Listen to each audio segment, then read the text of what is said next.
Llogaras sot është një histori që ashtu siç nisi pra me një denoncim apo me një furtun, po them, do të përfshi të gjithë qeverinë. Pra, ajo tornado, ai skandal korruptiv do duhet të marrë me vete gjithë qeverinë. Dhe duke nisur pikërisht me kryeministrin, që është ideatori, që është njeriu që e ka sponsorizuar personalisht, që e ka mbrojtur personalisht këtë aferë. Pra, kjo është zona, shikoni si pikon uji nga tuneli. Lagështi gjithandej. Nuk e di, në fakt janë mësuar jull që i lyejnë tunelet kur ka lagështirë. Shkor, nuk nga ai sa unë kam parë gjatë punës, gjatë investigimeve, por e gjatë punës, tunelet lyen patjetër, por u vendosen shtresa mbrojtëse në pjesën e sipërme, pra shtresa të cilat bëjnë drenazhimin e ujit dhe ujit filtrohet në anë të tunelit dhe ka kanalet posaçme të cilat bëjnë pastaj edhe qarkullimin e ujit. E kisha ironike për faktin se këta pjesa më madhe është fasadë, këta që propagandojnë dhe një lyerje, pasi të pushoj shiu, mund të thotë që tuneli u fortifikua dhe mund të jetë edhe më i sigurt. Ju në fakt do të ndalemi disa çaste tek bashkëpunëtorët e Belinda Ballukut.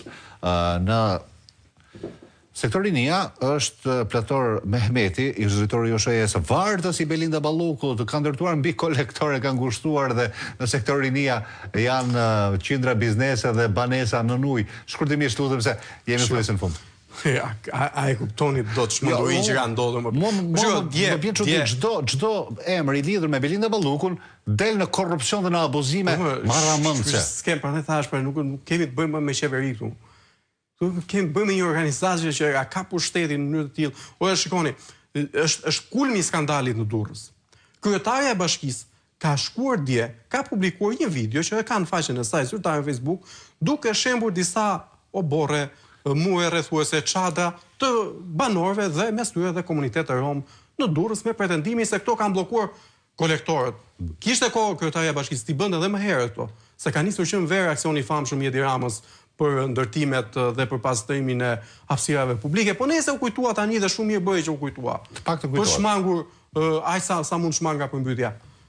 Po këtë kolektorin që vetëm ne në televizion, nëpërmjet banorëve të qytetit Durrësit, e kemi bërë në disa kronika televizive.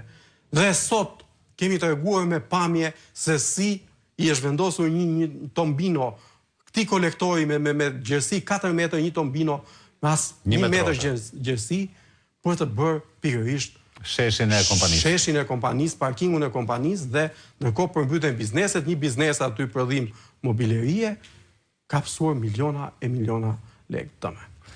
Jul, të falenderoj që ishme mua sigurisht, se po të nisim edhe t'i kapim të gjitha pjesët dhe denoncime që ka bërë Arben Ahmetaj, mbetën pa përmendur në fakt të narkoshtetin që ka krijuar dhe i denoncuar nga Ahmetaj, pastrimin e parave në sektor të ndryshëm në Shqipëri, por sigurisht do kemi mundësi të jemi në studio dhe t'i diskutojmë dhe